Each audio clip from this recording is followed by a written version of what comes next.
Yo les gars, c'est Mathis Football, on se retrouve aujourd'hui pour une toute nouvelle vidéo dans laquelle on va débriefer cette rencontre entre l'équipe de France olympique et l'Espagne olympique.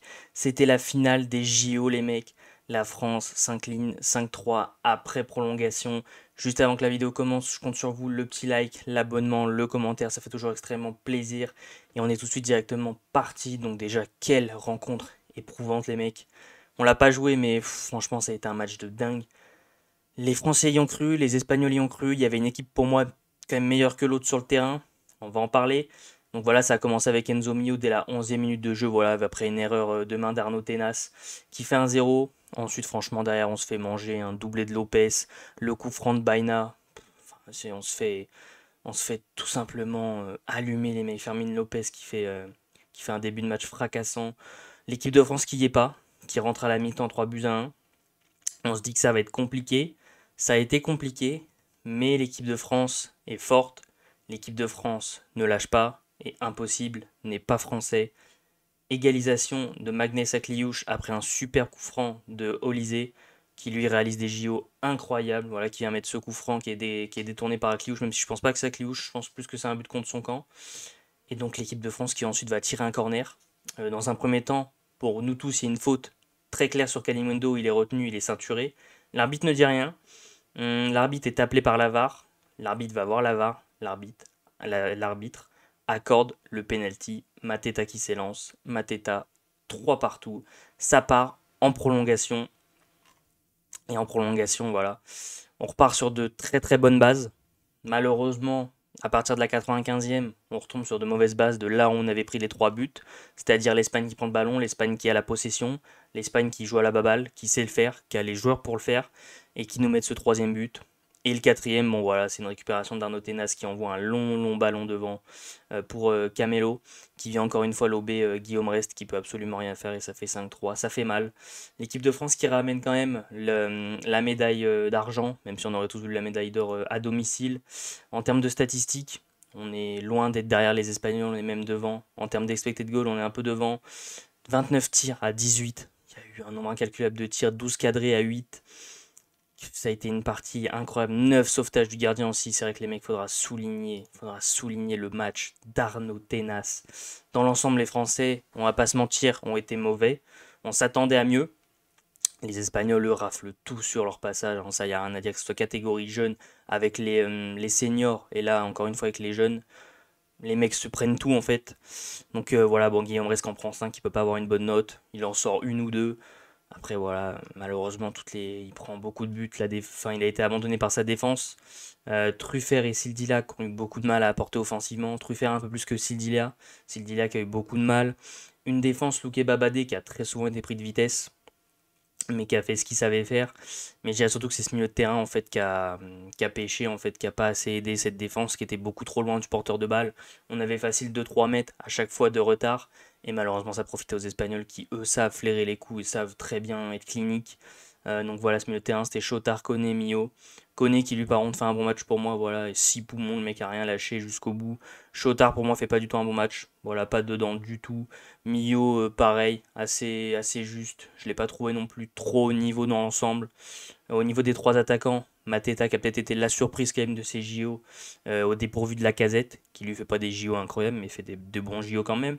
Mais voilà, je dirais quand même plus Mateta qui nous sort voilà, des très bons JO. Et quel match, de toute façon, de Mateta et Olysée, pareil, un nombre incalculable de dribbles, de courses, de kilomètres parcourus. La Casette qui est sortie, lui, pour céder sa place à Kalimundo, qui a apporté beaucoup plus de mouvement. À Kliouche, pareil, à la place de Chotard, qui a été un très bon remplacement, qui a apporté beaucoup de dribbles, de sérénité aussi balle au pied. Ensuite, on a les Désiré Doué, pareil, très bonne entrée Désiré Doué. Je me demande pourquoi il ne rentre que à la 77e, malheureusement.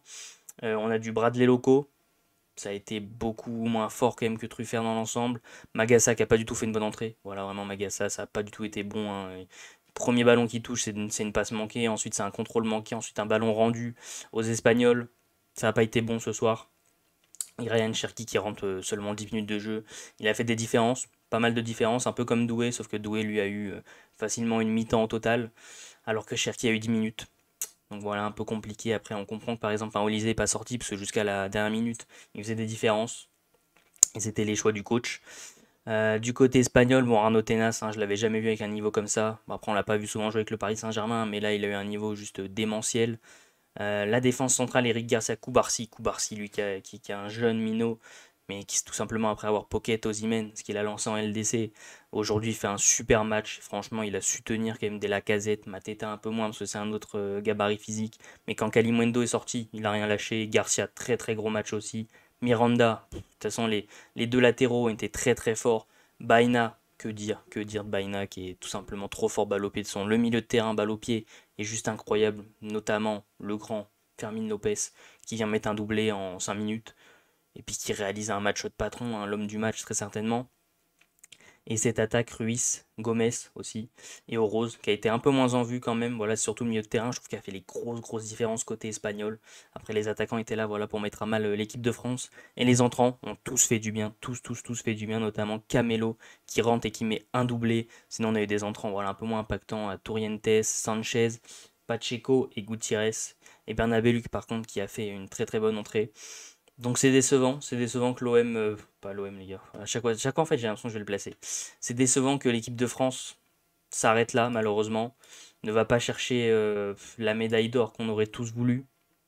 Malheureusement on repart avec une médaille d'argent. On peut quand même être fier de notre sélection, de Thierry Henry qui a fait un bon travail pour ceux qui avaient des doutes. Il a montré qu'il savait se mettre au niveau, puis il a fait une très belle épopée en sortant l'Argentine, l'Égypte et en gagnant voilà, en phase de poule contre les États-Unis, la Guinée et le troisième à chaque fois je l'oublie. Les top buteurs, on a quand même un Mateta qui a mis 5 buts. Bon, Raimi 8 buts, hein, c'est autre chose. Et Fermin Lopez qui termine à 6 buts.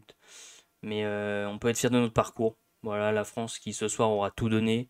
La France qui nous aura fait vibrer beaucoup plus que les A, mine de rien. Et voilà, pour moi, de ce que j'ai à dire en tout cas, cette équipe d'Espagne était bien meilleure que l'équipe de France ce soir. Ça s'est ressenti en termes de jeu. L'Espagne rafle tout, voilà, hein, c'est plus un secret maintenant, hein. L'Espagne voilà, qui a raflé l'Euro, qui a raflé tout en U19, qui a raflé tout en jeune, et qui a ce jeu de possession, mais qui maintenant a réussi à mettre un jeu de possession, mais très vertical, qui fait très très mal. Et on sait que c'est une académie, l'Espagne, hein, c'est tous des joueurs qui savent jouer au ballon dès le plus jeune âge. Et ça nous a fait mal aujourd'hui. On n'a pas su se mettre au niveau. On a su revenir, mais on a très souvent été repris.